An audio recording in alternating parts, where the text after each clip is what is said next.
Assalomu alaykum ahli gruppa. Yaxshimisizlar?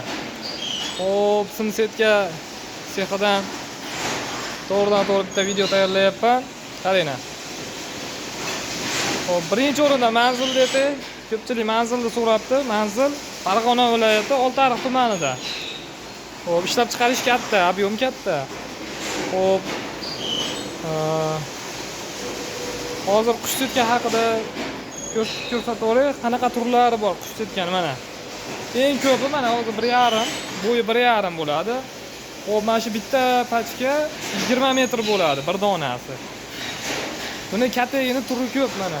Hozirgi chiqarayotganim, o'zim chiqaryapman mana. 5 ga 5. 5 ga 5. Xo'p, bu yerda mana 5 ga 1, 5 ga 1 santimetr kattagini olasiz. Xo'p, keyin mana bu yerda bor. Xo'p, 5 ga 2,5.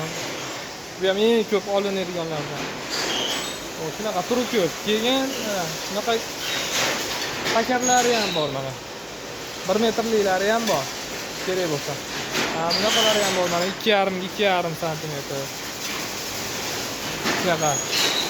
Ular buni bo'yalgani ham bor, bo'yalmagani ham bor. Xo'p, mabodo ko'proq oladigan bo'lsangiz, haligi bir bu nostandart razmerda bo'lsa chiqarib berilaveradi. Faqat uning uchun haligi ko'proq olishingiz kerak, chunki bu apparatni razmerini o'zgartirishga 3-4 soat vaqt ketadi. Ko'p ham ketadi endi razmerga qarab. Ular shunaqa. Xo'p, bu yoqda apparatlar ko'p. Men hozir bitta endi setka haqida hozir bitta video qo'yib qo'yay dedim YouTube'ga.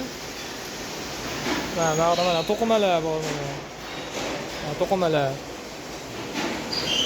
Sizlar shunaqa aloqaga chiqarasizlar, nomerlar qoldiraman kommentariyada. Aloqaga chiqarasizlar, xudo xolasa. Sog' bo'linglar, salomat bo'linglar.